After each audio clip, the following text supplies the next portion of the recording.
Gen Ed subjects. So, Gen Ed segment, Science, Technology, and Society, Gender and Society, and then Health, Safety, and Nutrition for research students. So, that is your usual. So, that sometimes, if una teacher, I'm learning chemistry and agri-biology of agricultural students. So your agribiology one. So that is plant agricultural biotechnology. So if there's genetic engineering, we should also do it.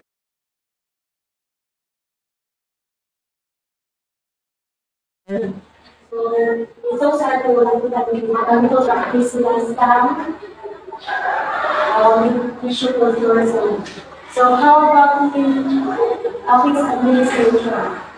Do you have your laboratory? Dapat may laboratory para mo sa computer.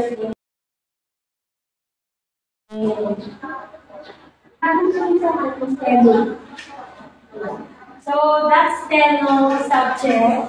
Be good in it because that steno can be used if you work in Hall of Justice. Sa Hall of Justice. Because in the Hall of Justice, kung may mga kaso, na steno ang pagpantang sa kaso. So, may ang barila sa justice na steno na sa secretary.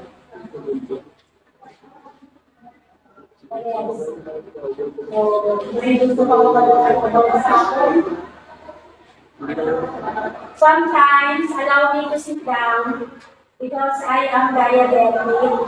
I have my diabetes at 2 millimeters. Way back 2023, I was amputated with one toe, middle toe. Kaya nga ako yung sugar taas-taas.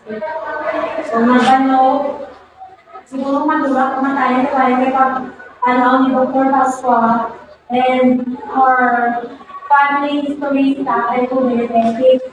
Lumami sa tayo ng ulo.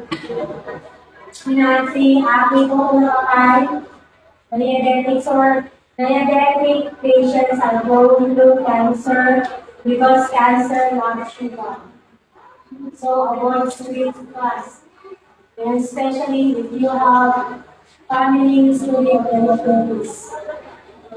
So refrain from drinking Coca-Cola. 1 Coca-Cola, 1 Coca-Cola, if you have the normal value of sugar 100, that 1 bottle of Coca-Cola will triple your sugar.